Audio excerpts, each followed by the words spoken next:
The city of Denver sprawled out like a vast tableau beneath the gnarled fingers of the Rocky Mountains.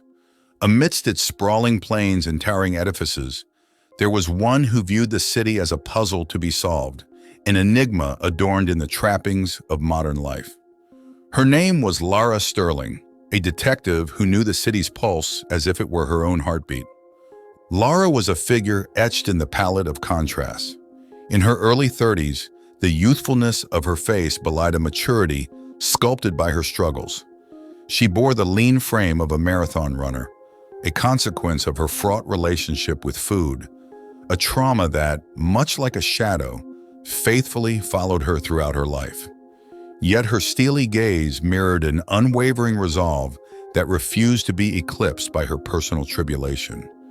One late afternoon found her pacing the office, her space, a microcosm of organized chaos.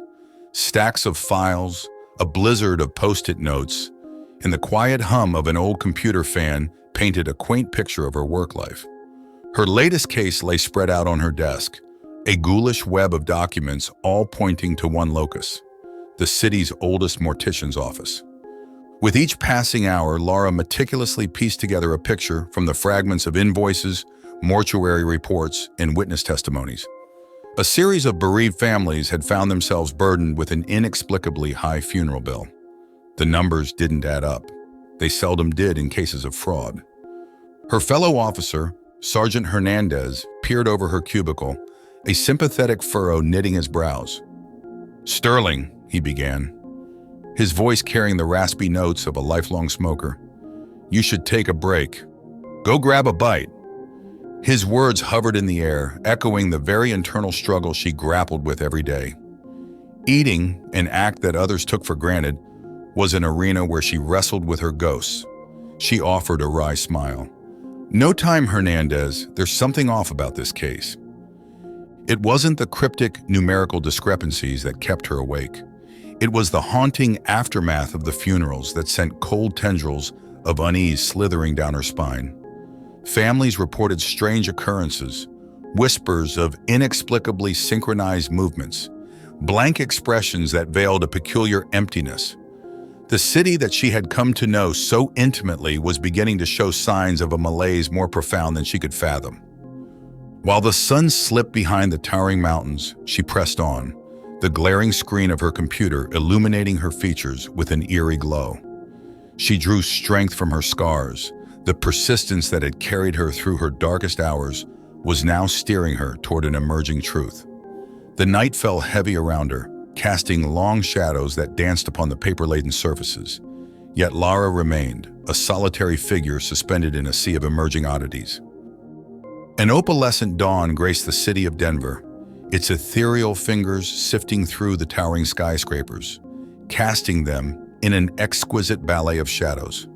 In the quiet fringe of the waking city, the mortician's office stood, a solemn monument to the departed, its exterior an unassuming veil to the intricacies that lay within. Detective Lara Sterling found herself standing before its marbled facade, the somber air permeating the environment, winding its tendrils around her determined resolve. She drew in a breath, tasting the chill of the morning and the faint scent of formaldehyde. Stepping into the mortuary was akin to stepping into an alternate reality, a world held in a perpetual grip of silence and reverence. The atmosphere clung to her like a shroud, its embrace reminiscent of countless memories, lost within the annals of time but still forever etched into the building's foundations. Mr. Mordecai, the resident mortician, was a man of significant years, his countenance a canvas of countless funerals and endless mourning. His eyes bore into Lara's with an unsettling intensity as she voiced her inquiries. "Detective Sterling," he began, his voice echoing through the cold stone walls of his office, "you suspect fraud within my establishment?" "Yes," she responded, allowing no room for hesitation. Her gaze remained unyielding, the raw intensity of her conviction cutting through the frosty ambiance. She presented the documents, the numbers, the families, and their testimonies. Mordecai regarded her claims with an impassive expression. His silence, coupled with the cryptic nature of his responses, only seemed to heighten the air of mystery that clouded the establishment. Meanwhile, her resilience refused to wane. Amid her pursuit of truth, she found herself grappling with her personal demons. The sight of food being prepared for a wake stirred within her a visceral response. Yet she held her ground, her traumas acting as steel in the forge of her resolve. It was in the backrooms of the mortuary that she uncovered the first tangible threads of an unraveling mystery. A series of peculiar incisions on the corpses, too deliberate to be accidental, yet too enigmatic to discern their purpose. As she wove through the labyrinthine corridors, families of the deceased stood in mournful silence, their blank eyes mirroring a vacancy that Lara found profoundly unsettling. They moved as one, their actions synchronized to an eerie rhythm, their expressions reflecting an alien emptiness. An aura of foreboding gripped her as the afternoon light bled into the encroaching darkness. The city she had sworn to protect was spiraling into a maelstrom of uncertainty, and at the center of it was the mortician's office, a cryptic hub spinning a web of mysteries. Lara knew she had only scraped the surface. She was now standing on the brink of an abyss that promised to unveil truths far more profound and horrifying than mere fraud. She began a journey into a nightmare that threatened to eclipse the very reality of Denver. Under the sickle moon's thin light, Denver shimmered like a cityscape painted on velvet.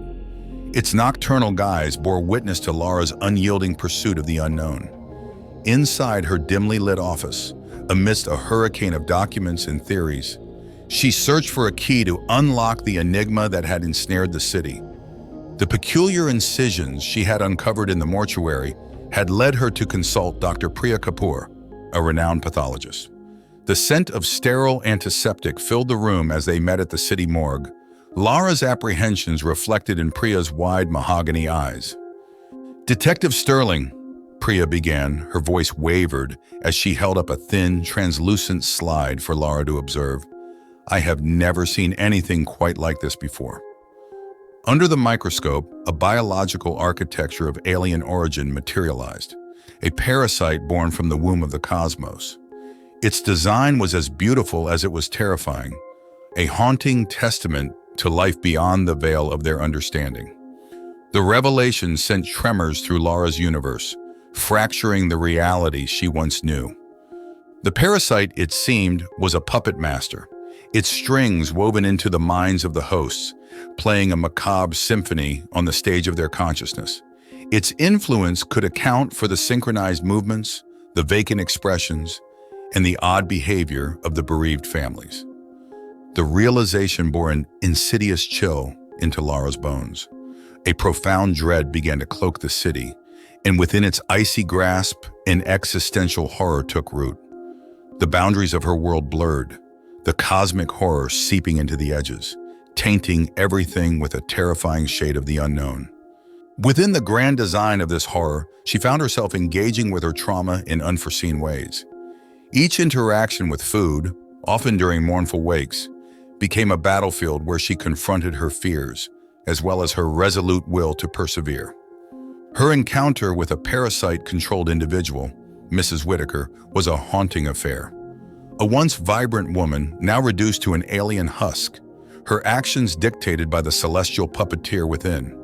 The conversation was a dance of unsettling rhythm, as Mrs. Whitaker's responses were not her own, her movements precisely timed like a marionette. Lara left the Whitaker residence, the echoes of their encounter reverberating within her mind. The city she sought to protect was caught in the maw of an unfathomable terror, and she found herself standing as its only line of defense. As she walked into the cold embrace of the night, the neon glow of the city pulsed around her like distant galaxies, leaving her at the precipice of a horrifying new world. With the cryptic mortuary as her starting point, she was poised to descend into the maw of madness that awaited her in the city's unseen corners. Denver, once a city bathed in the warm hues of familiarity, had transmuted into a nightmarish dreamscape, its usual symphony drowned in an eerie dissonance. Lara stood as the sentinel, the city's pulse echoing her own heartbeat, growing more irregular, more unnerving. Her days were spent scouring the mortician's records, chasing whispers of the uncanny that lurked in the city's shadows. Nights found her navigating a new normal, a world where food had become an unlikely ally, a tool that helped her blend into wakes and mournful gatherings as she continued her investigation. A clandestine visit to the mortuary revealed an escalating horror. The morgue's metallic scent now carried a hint of an alien musk, a testament to the growing influence of the cosmic parasite. The once somber establishment was transforming into a cathedral of the abnormal. Each interaction with the bereaved families heightened her sense of dread. They were no longer mere bereaved kin, but had become a unified entity of alien rhythm, their movements a ballet choreographed by the parasites. In this maelstrom, her encounter with a young girl, Emily, a parasite-free island in an ocean of the infected, was a beacon of hope. Emily's innocent questions about her deceased mother's odd behavior revealed glimpses of a child's resilient spirit in the face of the unspeakable. She saw a reflection of her own indomitable will in Emily, the very fire that had carried her through her battles with her eating disorder. A conversation with Mr. Mordecai, now just another pawn in the parasite's grand design, chilled Lara to the bone. His responses were uncanny echoes, his actions mere reflections of a command, a horrifying testament to the parasite's power. Her world was unraveling, and yet she found her resolve unyielding.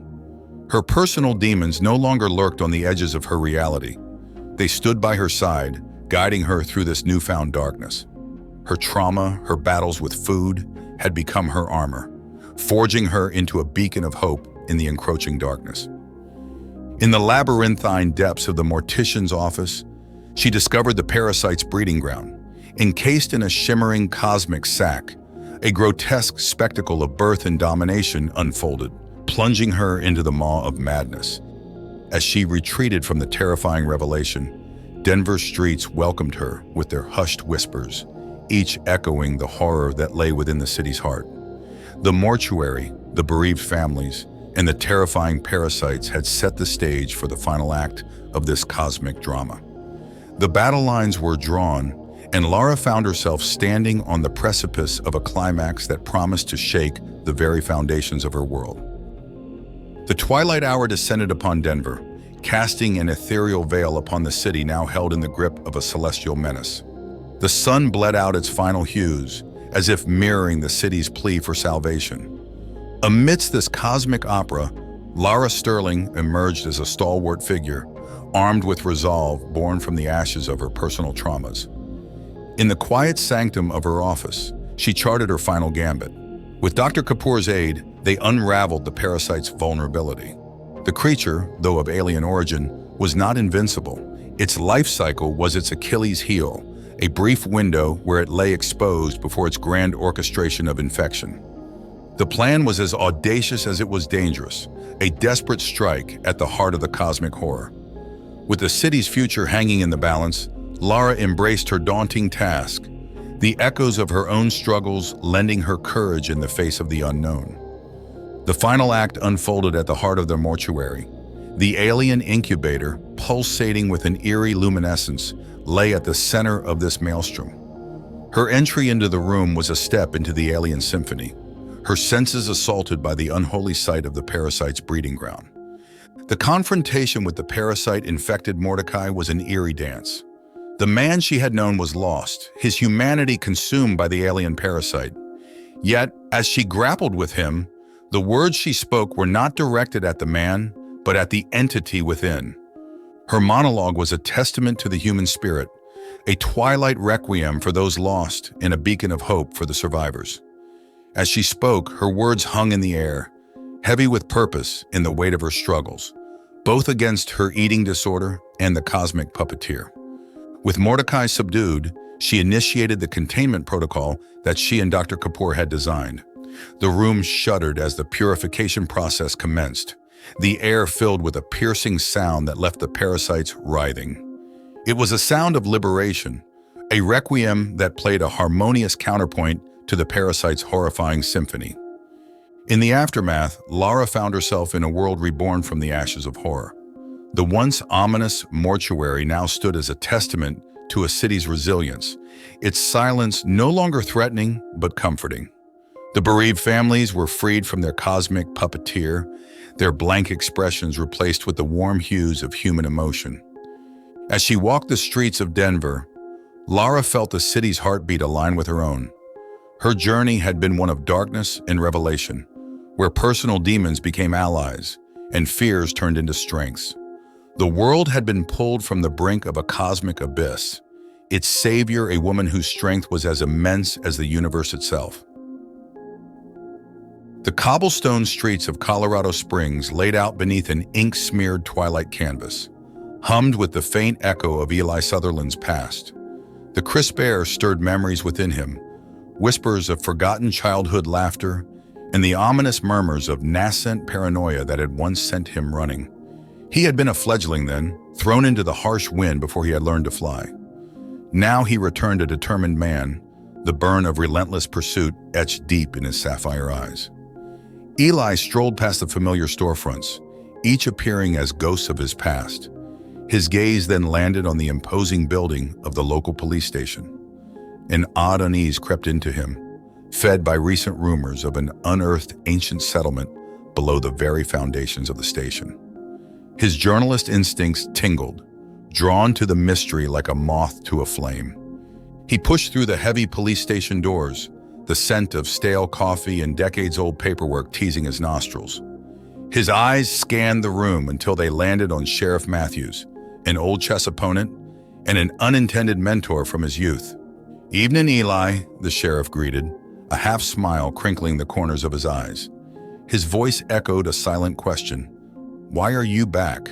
"I've come for a story, Sheriff," Eli answered, his voice steady.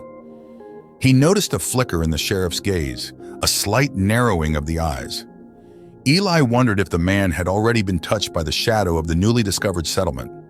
He inquired about the investigation, leaning into the intrigue that emanated from beneath them. The sheriff shared only sparse details, a peculiar reluctance hanging heavy around his words. A few peculiar artifacts, etched walls, and an uncomfortable silence that seemed to feed off the warmth of living souls. Eli scribbled notes feverishly, his hand barely keeping pace with his racing thoughts. The police station faded away into the background as he left, but the seed of a story had already rooted within him. He returned home, the image of his estranged sister Alice lingering at the forefront of his mind. He had another relationship to men, another silence to break. The evening brought Alice, her features softened with time but still unmistakably hers. Her greeting was guarded, her demeanor distant. Eli acknowledged her reservation, persisting in his gentle attempts to rebuild their bond. "Got yourself a story, Eli?" she asked, a hint of sarcasm curling around her words. His previous reputation as a conspiracy theorist was still a wound between them. "More than a story, Alice," Eli responded earnestly. "A chance to give something back to this town." He saw a flicker of doubt in her eyes, but chose to let his actions prove his sincerity. As the night descended, Eli found himself drawn into his thoughts, his mind stirring with the mystery of the underground settlement and the enigma of the town's indifferent residents. Colorado Springs whispered to him, promising revelations of cosmic proportions. Eli felt the silent echoes grow louder, paving the way to the depths of the unknown. As dawn peeled back the shroud of darkness, Eli woke to a town muffled by an ancient silence. This quaint town was undergoing a transformation, its underbelly touched by the whisperings of a forgotten past. Eli made his way to the excavation site, the epicenter of the unearthed enigma. He descended into the depths, the stale air tasting of antiquity. Shadowy symbols danced on the excavated walls, their contours alien and disturbingly beautiful.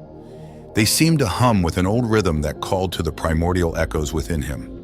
In the dimly lit chasm, he stood alone, his solitude emphasized by the cryptic etchings. He traced the symbols with his fingers, their chilling touch seeping into his skin, a language lost in the annals of time, yet resonating with a dreadful familiarity. Emerging from the subterranean maze, he sought the locals, his persistent spirit yearning to unlock their silence. He wandered through the town, his conversations weaving through the odd reluctance that seeped from the townsfolk. "Strange things, them symbols," muttered old Joe, the town's librarian, his cloudy eyes reflecting a suppressed fear.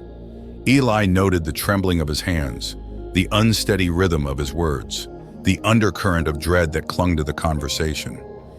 In the cafe, he encountered the Baker twins, as identical in their evasiveness as in their looks.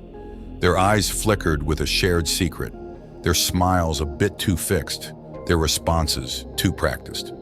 "Just old rocks and tales? Nothing more," they chirped, their words a rehearsed refrain. Alice, too, seemed to carry this new air of reserve. Their conversations had grown more strained, their connection fraying at the edges. Her laconic responses bore the undertone of the town's disturbing apathy. An icy revelation crawled over him. The townsfolk appeared as marionettes, their strings pulled by an unseen hand. Their indifference belied a collective transformation, their reticence a mask for an insidious force at play. As he delved deeper into his investigation, the fragments of a chilling narrative began to form. The eerie symbols, the alien architecture, and the altered townsfolk all whispered a tale of a forgotten order. A cosmic whisper echoing from a long, slumbering past. Night found him in his study, the moonlight casting long, creeping shadows on his notes. He pondered the bizarre symbols, the townsfolk's behavior, the odd reluctance surrounding the whole affair. A cloud of paranoia began to form, echoing the phantoms of his past.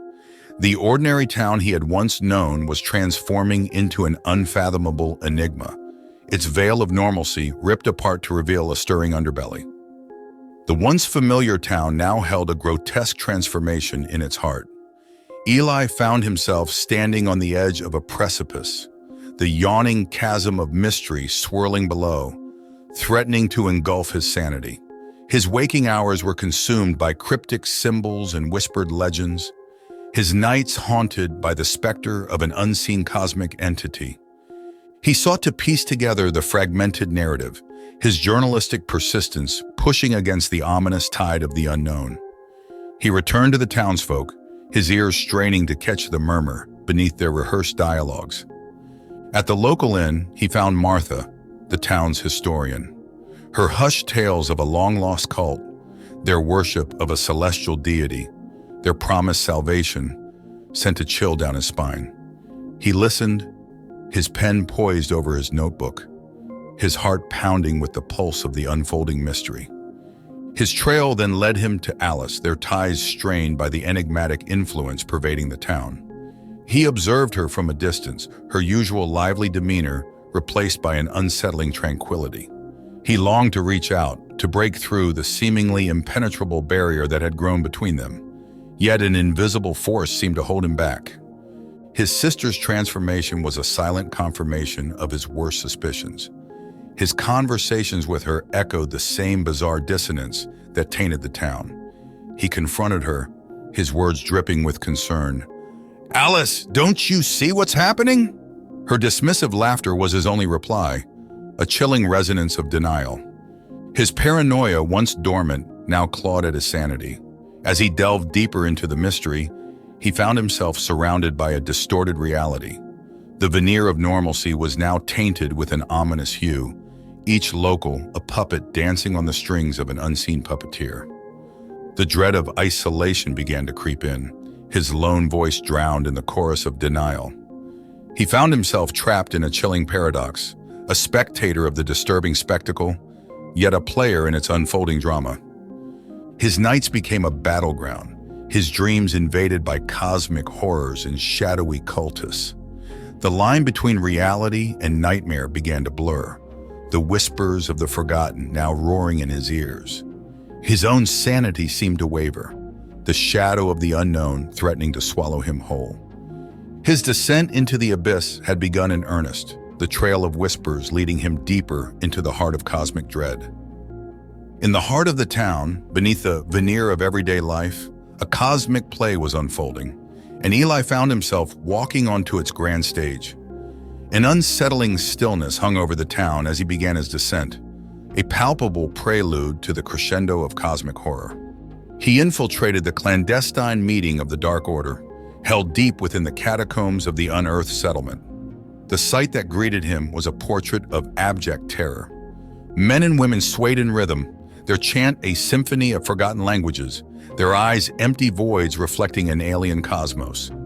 They danced around an obsidian monolith, their shadowy forms seeming to fracture and distort around its edges.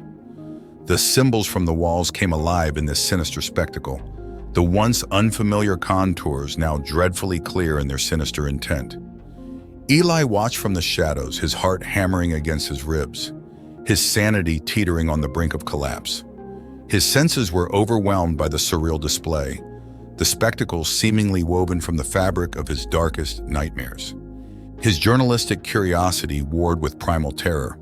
He wrestled with the desire to flee and the need to understand. To flee meant survival. To understand meant a deep dive into an abyss that threatened to swallow him whole. Being a persistent journalist, he chose to understand. In the dead of the night, he found himself penning the horrific narrative, his hand trembling, his mind reeling from the terrifying revelations. His paranoia had not been unfounded. The town, his home, was under the control of a dark force that had wormed its way into the minds of its denizens. Every encounter with the townsfolk was now laced with a chilling undertone. Every mundane act was a symptom of their indoctrination. Every familiar face was a grotesque mask hiding an unfathomable abyss. He found himself trapped in a cosmic play, the narrative spiraling into a vortex of dread and despair. He was the lone voice crying out against the tide, his warnings falling on deaf ears, his pleas swallowed by the shadowy abyss. Even Alice, his beloved sister, had succumbed to the otherworldly influence, her face a cold reflection of the cosmic horror that was slowly consuming the town. The boundaries of reality began to warp around him. The world he knew was melting away, replaced by a nightmarish landscape painted with cosmic horror. He was the lone beacon of sanity in a town consumed by an ancient cosmic dread. The dawn broke over Colorado Springs, the morning light casting long, grotesque shadows that danced with an otherworldly glee. As the sun rose, Eli descended further into the abyss, his sanity stretched thin, his reality fracturing under the weight of the unspeakable horror. He had become a stranger in his own town, his pleas dismissed as the ramblings of a madman. The cloak of cosmic horror had descended over the town, its familiar faces twisted into eerie masks of alien influence. His beloved sister Alice was lost to him, her personality submerged beneath the tide of the unseen entity's control. His journalistic instinct urged him to expose the truth, to unveil the cosmic puppeteer orchestrating the town's dreadful transformation. Yet every attempt seemed to drive him further into the abyss, his words drowned in the choir of alien hymns, his actions lost in the cosmic waltz of the Dark Order. Consumed by desperation and the chill of isolation, he decided to confront the horror head-on. He marched into the heart of the ancient settlement, his footsteps echoing the rhythm of his impending doom. He found himself before the obsidian monolith, its alien symbols glowing with a dreadful light. A confrontation unfolded, Eli standing against the alien entity, a mere mortal against a cosmic deity. He challenged the entity, his voice resonating with a defiance that echoed in the hollow depths of the abyss. The entity replied with a laughter that rippled through the fabric of reality, its voice a chorus of cosmic winds, its words a torrent of alien concepts. It reveled in Eli's defiance, his human persistence a novelty in its ancient existence. The cosmic entity peeled back the veil of reality, revealing to Eli the unfathomable depths of the cosmos. He witnessed the celestial dance of cosmic entities, the birth and death of stars, the swirling galaxies, the multiverse in all its terrifying grandeur. His sanity, already teetering on the brink, was shattered by the cosmic revelation. His last thought before his consciousness slipped into the abyss was of Alice, his beloved sister, trapped in the cosmic dance. As the last vestiges of his sanity slipped away, the sun set on Colorado Springs. The tale of Eli Sutherland, the persistent journalist who dared to challenge cosmic forces, faded into the annals of the town's history. His defiance became a cautionary tale whispered in hushed tones, a silent echo of humanity's encounter with cosmic horror. As the unyielding Colorado dusk descended upon the city of Aurora, The landscape yielded itself to an impenetrable canvas of grays and blacks, punctuated by distant, twinkling urban stars. Alex Marlowe, private investigator, regarded the twilight cityscape from his office window on the 12th floor, his sharp eyes probing the lengthening shadows that danced along the buildings. His eyes bore the signs of sleepless nights and unyielding determination, testimony to a history stained with the ink of psychological abuse. Yet a softness survived in his gaze, a beacon of his relentless kindness and empathy that refused to be extinguished. The city was a labyrinth, and Alex its Theseus. But in his quest, he didn't seek a monstrous minotaur but truths hidden in plain sight. A knock on the office door roused him from his introspection. As the door creaked open, in stepped a middle-aged woman, Mrs. Hendricks, her face fraught with worry and her hands clutching a worn-out photograph of her son. A young man swallowed by Aurora's underbelly weeks prior, his last known association, the Aurora History Museum. "I've been to the police, Mr. Marlowe. They ain't doing nothing. My Danny, he ain't never been involved in nothing like this. Please, you must help me," she implored, her voice trembling as her eyes glistened with impending tears. "I'll do my best, Mrs. Hendricks," Alex reassured, his voice a calming anchor in the ocean of her despair. "Danny, was he working at the museum?" The subsequent hours passed in hushed whispers and the rustle of paper.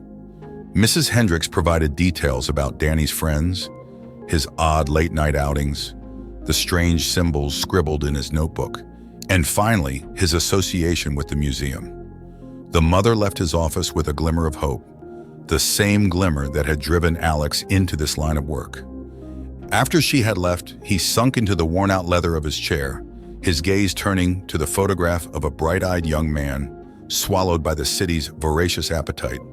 His mind reeled with unasked questions, the threads of the investigation starting to unspool before him. As night deepened, Alex found himself before the museum, an imposing edifice bathed in an ethereal glow.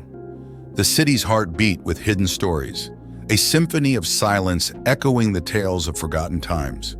And at the center of it all was the museum, a silent mausoleum of history during the day, yet thrumming with an enigmatic life under the pale moon.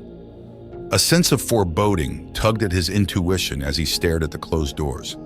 The museum stood as a sentinel, harboring more than relics and artifacts of the past, and he couldn't shake off the feeling that something dark was stirring within its walls. The city's silence seemed to shudder, the darkness whispering its cryptic truths only to those patient enough to listen. As he retreated back to his office, Alex was absorbed by the city's unsung symphony, the eerie tranquility that coated the city like frost on a winter night. He knew then, in the silence of the night, that he was treading the threshold of a mystery far more profound than a drug ring. The story of Danny, the museum, and the city's unsettling quiet began to weave an intricate tapestry that promised more than what met the eye. It was only the beginning. The city was on the edge of darkness, holding secrets that he was determined to bring into the light. In the dwindling silence of the night, a promise was forged between a man and a city. And as the dawn began to inch its way across the Aurora skyline, Alex knew that his descent into the labyrinth was inevitable. The labyrinth was whispering its call, a low, chilling melody only he could hear. As the tenebrous mantle of Aurora night gave way to the dawn, Alex found himself in the echoing halls of the city's public records office. He sought a key to the enigma that was the Aurora History Museum, an architectural chronicle that hinted at a narrative far removed from its facade of antiquity. The public records office was a labyrinth of its own, vast archives spilling with stories from Aurora's heart, waiting to be deciphered.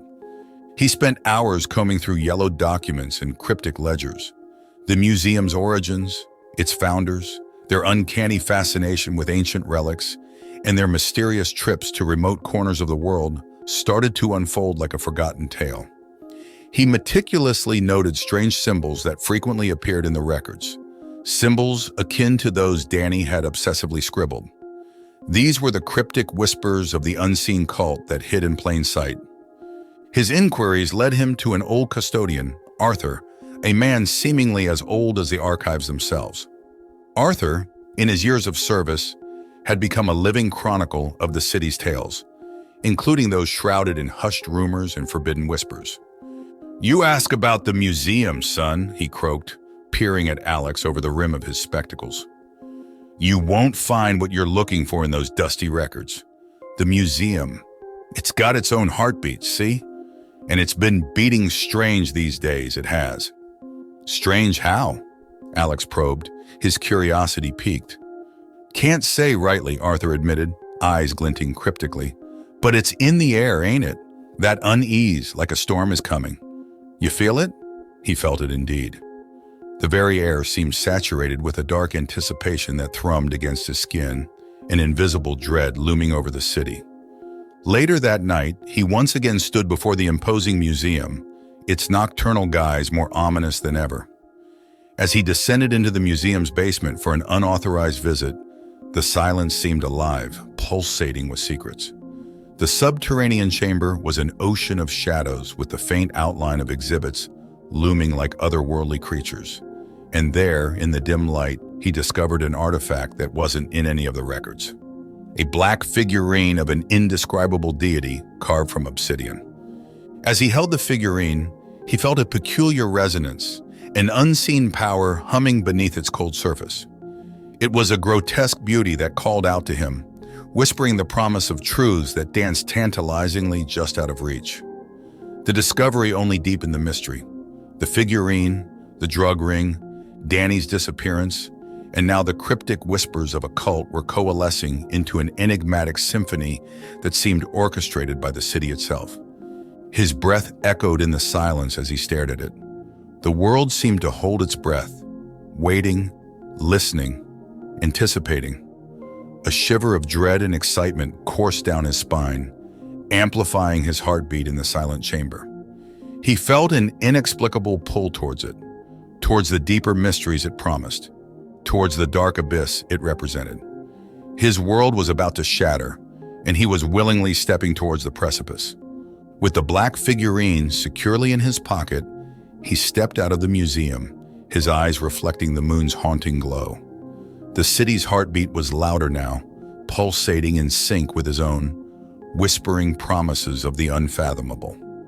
As the city slept under the moon's pale light, the silence was broken by whispers of the ancient and the eldritch. Aurora was no longer just a city. It was a cosmic echo, reverberating with the pulse of the unseen. And Alex Marlowe, the solitary seeker, was ready to plunge into its unfathomable depths.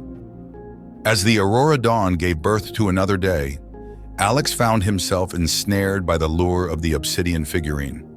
It lay ominously on his desk, a memento of a forbidden realm, a promise of the unfathomable. In the cold light of day, the figurine hummed with an almost imperceptible vibration, like a heart pulsing with cosmic resonance. Days melted into nights, and he found himself ensnared in a haunting waltz with the figurine. His dreams were tainted by its shadow, drawing him into eldritch realms where the laws of reality twisted and warped, where cosmic horrors whispered his name.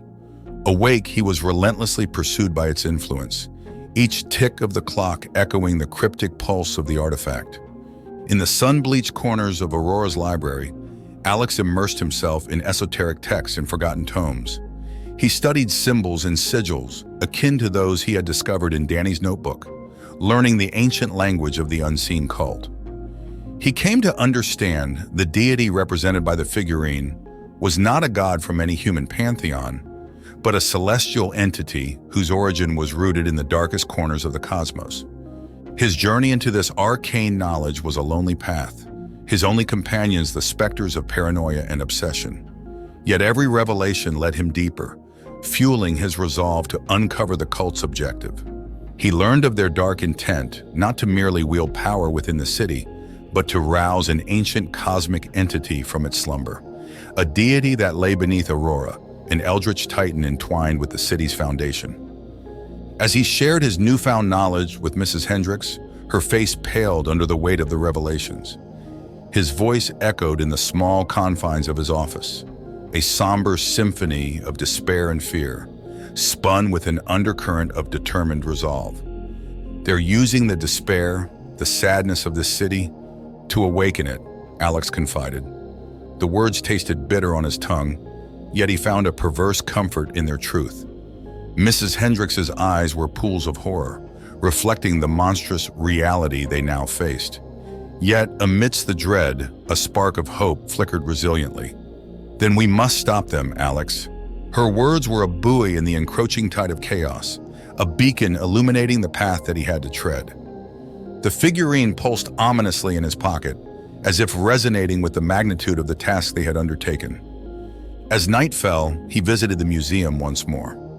The building pulsed with a rhythm in sync with the figurine, beating like a heart drawing him into its vascular chambers. It was no longer a mere edifice of history, but a living organism, its breath the echo of ancient celestial beings, its pulse the rhythm of an unfathomable cosmic horror. With every step he took into the museum's depths, he walked further into his own psychological abyss. His trauma, his unresolved past, resonated with the city's despair and pain. They were intertwined in an uncanny symphony, their shared suffering amplifying the power he could feel growing beneath the city.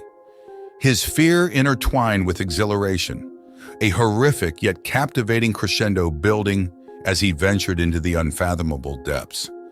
As he stood at the precipice of revelation, the echoes of the dark deity grew louder, the city's heartbeat stronger. The boundaries of his understanding were about to shatter, and a chilling sense of anticipation swept over him. The figurine pulsed in his pocket, its vibrations a promise of the cosmic awakening yet to come. His past and present were converging on a nexus of unspeakable horror and revelation. As the silent drum of the unseen world beat within the city's heart, he knew he was on the brink of plunging into the abyss of the unfathomable depths. As the aurora sky swathed itself in a velvet darkness, Alex Marlowe prepared to delve into the heart of the enigma. His every nerve thrummed with a unique blend of dread and anticipation. The obsidian figurine, its resonance now harmonizing with his own heartbeat, felt icy against his skin. It was a morbid lullaby that guided him into the museum, the once familiar edifice now a cathedral of cosmic mysteries. Guided by the figurine's resonance, he ventured into the hidden catacombs beneath the museum, down spiraling staircases and through winding tunnels, further into the belly of the sleeping beast. The air grew colder and heavier with each step, imbued with a dreadful energy that tasted like a forgotten dream.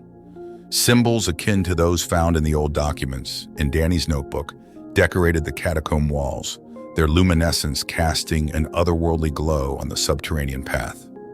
In the heart of the catacombs, he found them.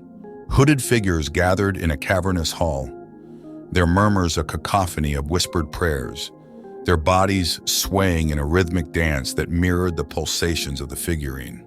The air vibrated with unseen energies, the walls echoing with the cosmic rhythms of an ancient awakening. At the center of the hall, suspended in midair, was an ethereal portal, a swirling vortex of indigo and violet hues, pulsating with celestial energy. A figure stepped forward, breaking away from the crowd. The hooded leader turned towards Alex, a predatory smile tugging at his lips. It was a face he recognized, a city official, a public figure adorned with trust and respect. His public visage now revealed as a grotesque mask. A mask that hid his true identity as the puppet master orchestrating the city's despair, using it as a catalyst to rouse the ancient cosmic entity. "I knew you would come, Marlowe," he drawled, his voice echoing through the cavernous hall. "You and the city share the same despair, the same pain. You are one with us, one with the awakening." Alex could feel it then, the raw force of the entity stirring beneath them, beneath Aurora. His past traumas, his psychological scars echoed within the depths, reverberating with the city's despair. It was a terrifying symphony, a melody of pain and despair that echoed within the cosmic entity. His fear no longer masked the exhilaration that came with this cosmic communion. He was a part of it, his own consciousness resonating with the heartbeat of the cosmic entity, his traumas feeding its impending awakening. Yet as he succumbed to the intoxicating lure of the awakening, a flicker of humanity remained. A vestige of his old self reminded him of his purpose, his promise to Mrs. Hendricks, to the city of Aurora. This cosmic awakening was not just an event, it was a cataclysm, threatening to consume everything he held dear. But as the catacomb echoed with the chants of the cult and the hum of the impending cosmic awakening, he felt a strange calm descend upon him. His fear, his dread, his exhilaration all coalesced into a newfound resolve. He had come this far, danced to the tune of cosmic horrors, and had been led to the brink of oblivion. Now he was ready to plunge into the final act. In the heart of Aurora, beneath the watchful guise of an innocent museum, Alex Marlowe stood at the brink of a cosmic awakening. As he ventured deeper into the throbbing heart of the beast, he found himself on a precipice. The world was on the brink of a celestial revolution, and he the unsuspecting catalyst. With the obsidian figurine in hand and the hum of the awakening resonating within him, he stepped closer to the ethereal portal. The city held its breath. The cult's chants grew louder, and he could feel the entity stir beneath him. He had become a part of the cosmic rhythm, a part of Aurora's darkest hour, and the harbinger of a cosmic awakening. His heart pulsed in rhythm with the ethereal portal's pulsations, a syncopation born from the union of human despair and eldritch power. The obsidian figurine, now searing against his skin, seemed alive with a potent energy that echoed the anticipation of the cosmic entity below. His eyes met the hooded leaders, and he stepped forward, guided by an inscrutable force beyond his understanding. The cult members parted, their bodies swaying, their whispers filling the cavernous space with a dreadful lullaby. As he approached the portal, the figurine in his hand pulsed violently, a heartbeat echoing the entity's cosmic rhythm. The hooded leader nodded at him, his eyes glinting with a terrible ecstasy. The city needs its despair, Marlowe. It needs you. Alex's gaze shifted to the portal, its mesmerizing hues reflecting on his face, casting him in an otherworldly glow. His traumas, his fears, his resolve, they were all swirling in the vortex, amalgamating into the cosmic symphony that was his life. He felt a strange sense of calm wash over him, an acceptance of the insidious embrace that awaited him. Then he stepped into the portal, reality warped around him, twisting and molding into something indescribable, something profoundly cosmic. He felt his consciousness fracturing, shattering into fragments of memories, pain, and fear, only to be woven into the fabric of the entity's awakening. The city of Aurora, its despair, its hope, its people, and its secrets merged with his own traumas. The barriers of his psyche crumbled, creating a symbiosis with the city and the awakening entity. A haunting chorus filled his senses, a cosmic melody that wove itself into the very core of his existence. In the depths of this insidious embrace, he did not lose himself. Instead, he became more. He became an echo of the city, a conduit for the cosmic entity, an integral part of the inscrutable universe. His personal vengeance evolved into a profound understanding, a conscious submission to the cosmic rhythm of life and despair. The awakening was not a cataclysm, but a transformation, an eerie dance of the city and the cosmos, of despair and power, of Alex Marlowe and the ancient entity. With this insidious embrace, he found himself not just resonating with the cosmic rhythm, but becoming an integral part of it. As the final echoes of the awakening resounded through the catacomb, silence fell. The once pulsating figurine now lay inert in his hand. Its purpose served. The portal closed, leaving the cult members and their leader in a state of awe. He emerged from the portal fundamentally changed. He was no longer just a man. He was a cosmic echo, a harbinger of the awakened entity, a manifestation of Aurora's despair and resolve. With the dawn's first light seeping into the city, he stood in the heart of Aurora, irrevocably connected with the city and the entity. He had descended into the labyrinth, danced with cosmic horrors, and emerged not just as a survivor, but as an awakened conduit of the cosmic entity. Arthur, the detective of disquieting shadows, stood at the precipice of the rural landscape of Fort Collins, Colorado. His weathered features, etched deeply by years of relentless inquiries and unsolvable mysteries, reflected the cool afternoon light. His gaze was as solid and unyielding as the rocky mountains that cradled the town. The verdant landscape, dotted with quaint farmhouses and charming downtown streets, held an alluring tranquility, yet it was here in the midst of serenity where an inscrutable enigma unfolded.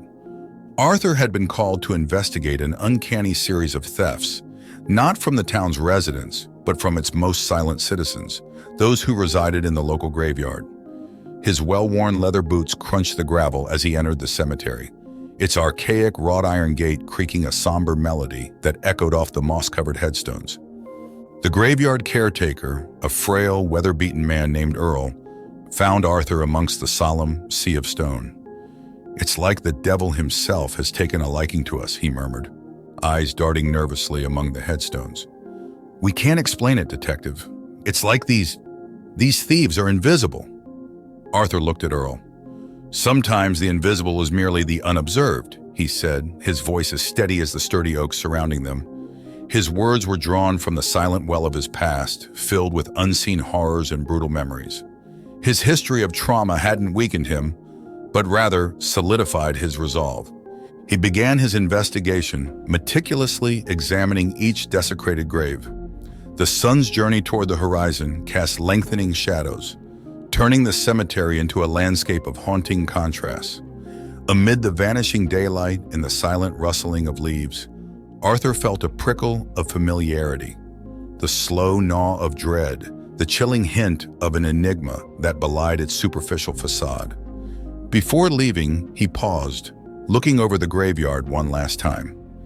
His gaze was met by the cold, indifferent eyes of the stone angels dotting the graveyard, their stony countenance a mirror of his own. Yet beneath his hardened exterior, there stirred a sense of duty, an inner flame fueled by his guiding principle, the act of returning a favor. As the Colorado dusk pulled its velvet curtain over the day, the detective felt an unvoiced apprehension creeping into his thoughts. With his loyal dedication to justice, he knew he would return at dawn, as steadfast as the rising sun, ready to descend further into the mystery that had turned the peaceful town into a stage for uncanny acts. As dawn lifted the veil of night, Arthur returned to the solemn cemetery, its tranquility now tainted with an inexplicable dread. The morning sun, usually a harbinger of new beginnings, seemed to unveil unsettling details, pushing Arthur further into the labyrinth of his investigation. Under the nascent sunlight, he noticed peculiar patterns, traces of an unseen narrative woven through the thefts. Graves stripped of their offerings weren't chosen at random. The violated tombs bore ornate symbols and inscriptions hinting at ancient lore, while their modest, humble neighbors remained untouched. The enigma was growing, stretching its serpentine shadow across his methodical reasoning. Sheriff Ramirez, the local law enforcer, joined him amidst the sea of stone and silence. His jovial demeanor was a stark contrast to the detective's stoic determination. "Don't understand why they're skipping plain graves and going for these, Arthur," he said, scratching his graying hair. "After all, a gold watch is a gold watch, ain't it?"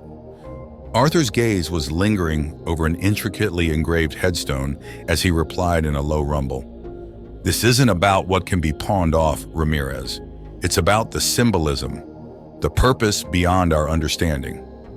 The detective's words hung in the air, a poignant declaration of the terror that lay beneath the surface of this quiet town. Arthur could see the growing concern in Ramirez's eyes, an echo of his own disquiet. The case was slowly uncoiling, revealing a complexity that went beyond the realm of simple thievery. His afternoons were spent researching the symbols and relics taken from the graves. The town's quaint library became his sanctuary, the dusty shelves of antiquated books his companions. Hunched over texts brimming with forgotten folklore and ancient cosmology, he felt an undercurrent of fear lapping at the edge of his consciousness, a gnawing sense of something colossal, ominous, and inevitably terrifying. By nightfall, he returned to his lodgings, a modest room that overlooked the Rockies. Despite the majestic vista, his thoughts remained entrenched in the depths of the Fort Collins mystery. His dreams were haunted by serpentine figures, cosmic entities weaving in and out of the starlit expanse, their presence both enchanting and horrifying. Each day bled into the next, with Arthur persistently pushing against the monstrous unknown, driven by an undying sense of loyalty and a personal promise to return a favor. As the days rolled into weeks, the charm of Fort Collins began to twist into something more sinister under the weight of unsolved thefts. Arthur's relentless pursuit of truth led him deeper into the heart of the enigma, every path turning, twisting like the serpentine figures of his dreams.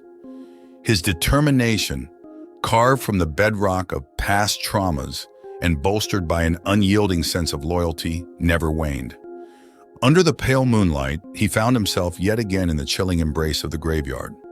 An unseasonable chill hung in the air, making the silent tombstones seem to shimmer ethereally. He felt a foreboding pull, an inexplicable instinct guiding him towards an inconspicuous grave marked with an ancient symbol he recognized from his research. And then, before his disbelieving eyes, the air above the grave began to shimmer, vibrating with an unseen energy. From the wavering ether, a figure materialized, its form undulating, iridescent scales glistening under the spectral glow of the moon. An entity from a realm beyond his comprehension, a cosmic serpent that birthed his darkest fears into reality. His first instinct was to run, to flee from the incomprehensible terror unfolding before him. But his feet were rooted to the ground, eyes locked onto the entity with a mix of horror and fascination. "This can't be," he found himself whispering into the frigid night. "This can't be real." Yet the alien entity was undeniably there, as real as the cold, hard tombstones that bore silent witness to this otherworldly spectacle. Arthur watched, paralyzed, as the entity seemed to bend reality to its will, effortlessly extracting a relic from the unbroken soil. An act of cosmic desecration conducted with terrifying precision and unfamiliarity. He returned to his lodgings in a state of numbed shock. Every fiber of his being rejected the reality of what he'd witnessed. His worldview, so firmly grounded in logic and tangible evidence, was now shattered and reformed around an incomprehensible cosmic truth. In the heart of the night, as Fort Collins slept, he sat alone, grappling with the revelation. Fear, wonder, and confusion swirled within him like a tempest. But beneath it all, an undercurrent of determination ran steady. He was a detective, a seeker of truth. Even if the truth was beyond human comprehension, he wouldn't shy away. The people of Fort Collins were unknowingly living on the cusp of a cosmic horror, and it was his duty to protect them, even at the cost of his sanity. His resolve solidified, he prepared for the coming storm. The spectral night seemed to whisper in agreement, ushering him into the chilling embrace of a world on the brink of madness. In the bleak light of the ensuing days, Arthur found himself standing at the precipice of sanity. The line between the mundane world and the chilling cosmos had been blurred by the alien entity's revelation. The familiar confines of Fort Collins now echoed with a cosmic dread, a monstrous truth that lurked in the silence. His interactions with the townsfolk took on a surreal quality. The jovial Sheriff Ramirez, the earnest librarian Miss Finch, the apprehensive grave caretaker Earl, they all walked beneath the shadow of an incomprehensible cosmic horror, oblivious of the true nature of their reality. Their mundane worries and simple pleasures seemed increasingly distant to Arthur, their laughter and chatter becoming an alien language that he could barely comprehend. His days were spent in a state of heightened paranoia, examining every shadow, every rustle of the wind for signs of the entity. Nights were spent in fevered research, his sleep haunted by eldritch dreams that seemed to echo the incomprehensible motives of the alien creature. And then there were the visitations. The entity appeared before him at the graveyard, its alien form bending the reality around it. It communicated in a way that transcended speech, sending waves of impressions and emotions that seeped into his mind like ink and water. He was shown glimpses of cosmic wonders and terrors, vistas of alien landscapes, ancient galaxies swirling in an endless dance of creation and destruction. The entity's motives remained as inscrutable as ever, its actions bearing the imprint of a logic that was far removed from human comprehension. He found himself withdrawing, becoming an observer of the world he once participated in. The strain of holding the colossal reality of the cosmos within his human mind began to take its toll. His once robust frame grew gaunt, eyes turning hollow with the terrifying knowledge they held. Yet, amidst the descent into madness, Arthur's tenacity remained unwavering. His loyalty to Fort Collins, to the duty he had pledged himself to, was a beacon in the fog of insanity that was closing in. His past trauma, the pain and fear he had survived, now served as a grim reminder of his ability to endure the unimaginable. He formulated a plan to confront the entity, his last bid at preserving the peaceful ignorance of the townsfolk. His mind, teetering on the brink of sanity, echoed with a singular thought: he must end the cosmic desecration. Arthur stood on the threshold of the graveyard, its spectral silence seeming to echo his heartbeat. His plan, as vague and unorthodox as it was, rested on a gamble. He carried with him a relic, an ancient artifact he'd sourced from the library's hidden archives. Its inscription was akin to those stolen. Its significance, he hoped, enough to pique the entity's attention. The moon cast a pallid light over the graveyard, turning the headstones into silent specters. The entity arrived, its undulating form distorting the air around it. Arthur felt a pulse of dread ripple through the cosmos, a terrifying herald of the entity's presence. His fear was tempered with a resolve born from his loyalty to the townsfolk and a need to fulfill his duty. He presented the relic to the entity as an offer, a bait, and a plea. The entity paused, an incomprehensible notion in a creature not bound by human concepts of time or space. It turned its focus to the relic, the air around them seeming to vibrate with alien intrigue. Then, with an unspoken understanding, the entity reached out, its form shifting, a spectacle of horror and wonder that forced Arthur to confront his insignificance in the grand scheme of the cosmos. Yet, as the entity touched the relic, a sudden burst of energy radiated, casting an ethereal glow that painted the graveyard in hues of the unknown. The following moments were a blurred dance of reality and terror. He felt himself thrust into an abstract existence, caught in a torrent of cosmic energy. He saw the entity recoil, its form shimmering, convulsing in the unearthly glow of the relic. With a rush of adrenaline, he turned and ran, his flight seeming to distort the reality around him. Each step he took away from the entity was a step back towards his humanity, a desperate retreat from the brink of madness. He didn't stop running until he reached the comforting lights of Fort Collins, the entity's presence fading into a dreadful memory. Arthur was changed, the burden of cosmic knowledge carved into his psyche, a permanent scar on his reality. But the alien desecration had ceased. The cosmic terror remained confined within the spectral silence of the graveyard. In the aftermath, he was a shell of his former self, his brave exterior now housing an echoing void filled with alien nightmares. But amidst the horrors, there was an eerie sense of satisfaction. He had returned the favor and had shielded the innocent town from a cosmic dread they could never comprehend. As Fort Collins returned to its peaceful rhythm, its guardian bore his scars in silence, forever standing between the quaint town and the cosmic horrors that lurked beyond their reality.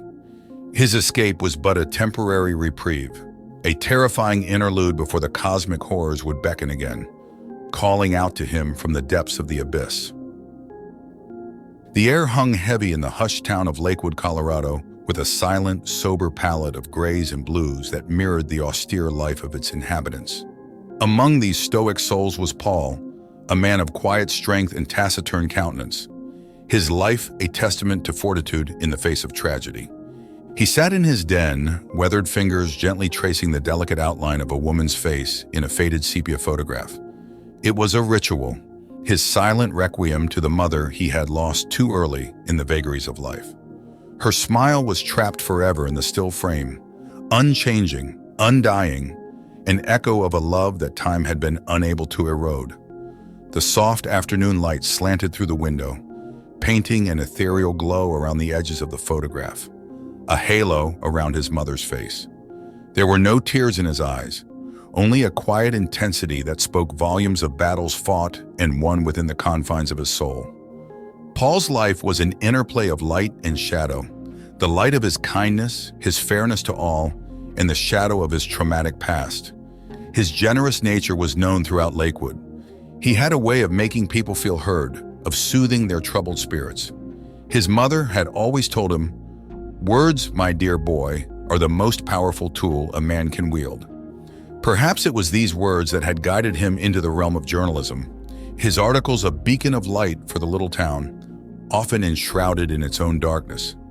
The latest darkness to befall Lakewood was a string of puzzling kidnappings, the victims seemingly swallowed by the night. The epicenter of this inexplicable phenomenon appeared to be the town's junkyard, an ominous relic of past industry now languishing in decay, an enigma waiting for him to dissect it. Driven by a curious amalgamation of desire to shine light onto this darkness and an almost masochistic pull towards the shadows, he volunteered to dive into this maelstrom of uncertainty. As he announced his intentions in the local newspaper office, the room fell silent. The clattering of typewriters ceased, the telephone conversations ended abruptly, and all eyes fell upon him. A murmur of apprehension rippled through the room, yet no one dared question his resolve. One by one, they returned to their tasks, their fears unspoken but hanging heavily in the room like a tangible presence. All except one, the seasoned editor, Jim, his eyes still locked onto Paul. "You sure about this, Paul?" Jim asked, his gruff voice lowering to a whisper. Paul nodded. "I need to do this, Jim. For them, and for myself." The old editor simply patted Paul's shoulder, understanding reflected in his eyes, his words unneeded. The shadows of the past and the present seemed to merge into a looming challenge. Yet Paul stood undeterred at the precipice of this terrifying investigation, the quiet echo of his mother's voice whispering through the silence. A man's strength lies not in his muscles, but in his heart. As the day bled into a twilight tableau, the town of Lakewood lay suspended in an eerie calm, its quiet broken only by the rustling of the newspaper announcing the dawn of a chilling investigation, the spectral junkyard looming ominously in the distance. The junkyard of Lakewood stood on the outskirts of the town like a skeletal monument to human decay. Its entrance, an iron-wrought gate with rusted hinges, opened to a world where the past lingered amidst corroded metals and discarded fragments of forgotten lives. The carcasses of vehicles once proudly owned now lay bare to the elements, their stories silenced in the oblivion of rust. Paul stood before this gate, its skeletal silhouette casting long shadows that stretched towards him like wraith-like fingers. He could feel the weight of countless gazes upon him, the curious and the concerned peering from behind their drapes. Yet he stood resolute, his posture reflecting the steel of his determination. He pushed the gate open, its grating shriek a dissonant fanfare to his solemn initiation into the junkyard's cryptic realm.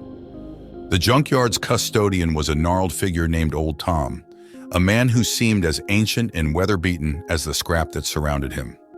Upon seeing Paul, his usual grumbling receded into an unusual silence. His eyes, under a forest of wiry brows, were hard, unreadable stones. Paul broke the silence, extending a firm hand. "Good morning, Tom." A pause lingered before Tom reciprocated, his grip as unyielding as the junkyard he presided over. "Journalist," he muttered, his voice gravelly from years of tobacco and solitude. Paul's investigation began in earnest. He questioned Tom about the disappearances, unraveling threads of evasive answers and cryptic half-truths. Amidst Tom's brusque words and subtle warnings, Paul sensed an underlying dread, a pervasive aura of unspoken terror. The hours melded into each other as Paul delved deeper, navigating through the labyrinth of the junkyard, his diligent eyes uncovering disturbingly surreal symbols etched onto rusty metal surfaces. They resembled no known language or code, their alien intricacy an anomaly amidst the decay.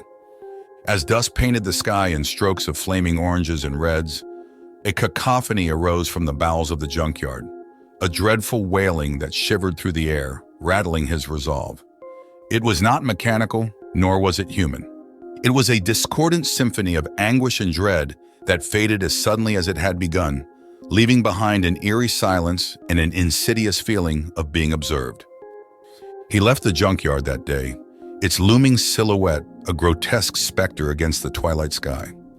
The rustling whispers of Lakewood accompanied him, the townsfolk's eyes reflecting a cocktail of admiration, fear, and apprehension. Their words were careful, measured, yet the silence between them screamed louder, echoing the sinister wailing from the depths of the junkyard. Old Tom stood at the gates, watching Paul leave, his usually impassive face betraying a glimmer of relief. Or was it fear?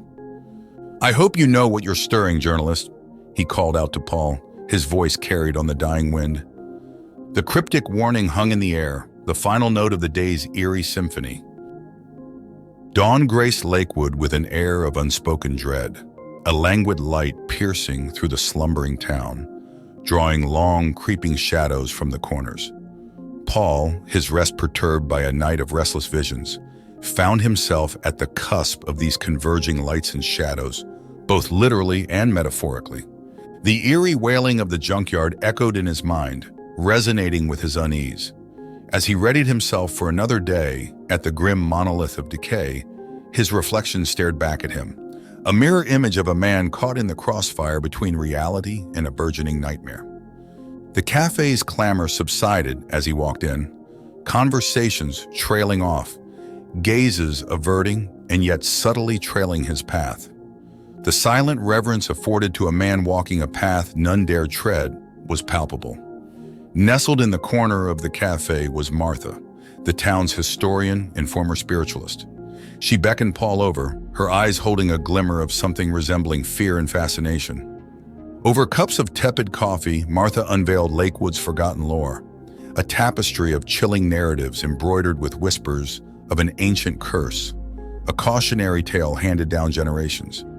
She spoke of an otherworldly entity known to the region's Native American ancestors, a malevolent force that was subdued but never fully banished. Her voice dropped to a hush as she murmured, "They say it can't be seen, only felt. A dread so profound it seeps into your bones and curdles your soul." Paul felt a chill, his mind recalling the unseen eyes of the junkyard, the alien symbols etched in rust, and the wailing that seemed less like metal groaning and more like an ethereal creature keening in the twilight. Nights were no longer a solace, but a theater for grotesque nightmares. He saw himself in the labyrinthine junkyard, pursued by horrifying figures that reached out from shadowy corners, eerily similar to his childhood dreams where unknown specters lurked in the wake of his mother's demise. Yet a piece of him acknowledged this fear, recognizing it as an old acquaintance from the darker recesses of his psyche, unearthing it to be faced, challenged, and perhaps overcome. Despite the mounting dread, he found an uncanny resolve fueling him. He traced his journey back to the spectral junkyard, the realm of forgotten relics and unsettling truths. The path was fraught with an insidious terror that gnawed at his edges, yet he stood unyielding, the beacon in this enshrouding darkness, driven by a primal need to face the unseen dread. The junkyard, under the heavy blanket of dusk, was no longer just a relic of decay. It was the very embodiment of his fears, past and present. He was not merely walking into a physical location. He was descending into an abyss, one that threatened to swallow him into its bowels, just like the unsolved kidnappings he sought to illuminate. Under the waxing gibbous, the junkyard transformed from an ominous monument of decay to an otherworldly landscape of lurking dread. Its labyrinthine passages wound into the darkness, a serpentine path to the heart of the terror that lay shrouded in the abyss. Paul, armed with his trusty notepad and a trembling flashlight, trod the whispering paths. The air was thick with the scent of rust and an intangible menace, an unseen specter of dread that brushed past him in spectral whispers, making his hair stand on end. He descended further into the abyss, guided by a pulsating hum that resonated from the ground beneath him. An old, forgotten well stood sentinel in a shadowed corner of the junkyard, taking the role of the mouth of the abyss. It was this well from which the keening wails seemed to emanate, a chilling lament that veined its way through the metal carcasses of the yard. Casting the flashlight's faltering beam into the well, Paul's heart pounded in his ears. The beam of light fell onto another alien symbol etched into the side of the well.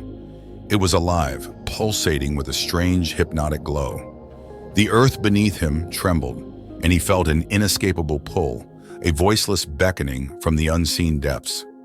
A sudden gust of wind snuffed out his flashlight, plunging him into absolute darkness. Panic threatened to strangle him, but he clenched his fists, the texture of the notepad grounding him. He remembered his mother's calm voice in the backdrop of his childhood nightmares. "Look fear in the face and it will bow to you." Summoning his courage, he called out into the impenetrable darkness, his voice echoing ominously, "I am not afraid of you." His declaration was a desperate plea, a confrontation, and a naked confession. The wind carried his words into the abyss, and for a moment, the eerie wailing ceased. In this surreal moment, he confronted not only the unseen entity, but also the specter of his past trauma, his declaration echoing in the chambers of his childhood fear.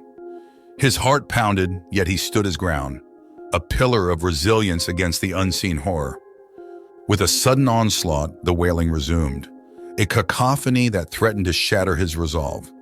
But he was no longer the scared child, nor the cautious journalist. He was Paul, the man who stared into the abyss and lived to tell the tale.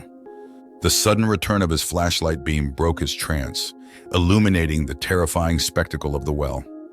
Breathing heavily, he retreated from it, his every step a triumph against the malevolent entity. As he exited the junkyard, leaving behind the morbid labyrinth and the echoing dread, old Tom stood by the gate, a flicker of respect in his stone-hard eyes. "You've stirred the devil, journalist," he muttered. The gravity of his words was a chilling endnote to the night's horrific symphony. As Paul walked home, the silent town bore witness to his ordeal, their whispers weaving tales of a man who dared to descend into the abyss. Under the ashen pallor of the dawn, Lakewood seemed to hold its collective breath. The town had witnessed Paul's descent into the abyss and his eventual return. His silent house bore the resonance of the past night's terror, its walls echoing with the distant wailing from the junkyard's abyss. Sitting at his desk, the ephemera of his investigation laid bare before him, he felt a strange disquiet. He had faced the unseen dread, the malevolent entity that haunted the town, but he hadn't vanquished it. He had merely confronted it, acknowledged its existence. In doing so, he had confronted his past, faced the trauma that had haunted him since his mother's demise. He realized he was a changed man, no longer the quiet journalist, but a survivor of an encounter with the unspeakable cosmic horror. Writing his experiences, he meticulously recorded the peculiar symbols, the nightmarish wailing, and the eeriness that lay thick upon the junkyard. His words were an account of a terrifying reality, an ancient evil seeping into the very fabric of the town, and a testament to his personal journey. The pen in his hand trembled, not with fear, but with a cold acceptance of the ghastly truth. Meanwhile, the town murmured about their silent hero. The cafe buzzed with whispers of the man who dared to face the unseen dread. Martha, nursing her cup of coffee, wore a look of knowing concern. The town's historian understood the cosmic scale of what he had experienced, and she knew that though he had returned from the abyss, he would never truly escape it. He mailed his investigative report to his editor, the details of his encounter with a cosmic entity shrouded in the mystery of missing persons and the oddities of the junkyard. A sense of accomplishment enveloped him, not because he solved the case, but because he had faced his fears, both worldly and otherworldly. Yet freedom eluded him. He could still feel the unseen dread lingering at the periphery of his consciousness. At night, the distant wailing echoed in his dreams, and he woke up to the ghostly symbols imprinted in his mind. The terror of the abyss had seeped into him, a haunting reminder of the dread that lay dormant in the junkyard. Life moved on in Lakewood. The junkyard remained a haunting silhouette against the skyline, its iron-wrought gates a gateway to an abyss of cosmic horror. Children were cautioned against nearing it, their curious eyes wide at the tales of the man who dared to venture into it. And amidst them, Paul lived on, a silent sentinel, a survivor. We appreciate you tuning in. If you fancied the content, show your support with a like and subscribe. Hit the bell to keep up with our eerie adventures. Eldritch Tales Factory has plenty more to offer. Until next time.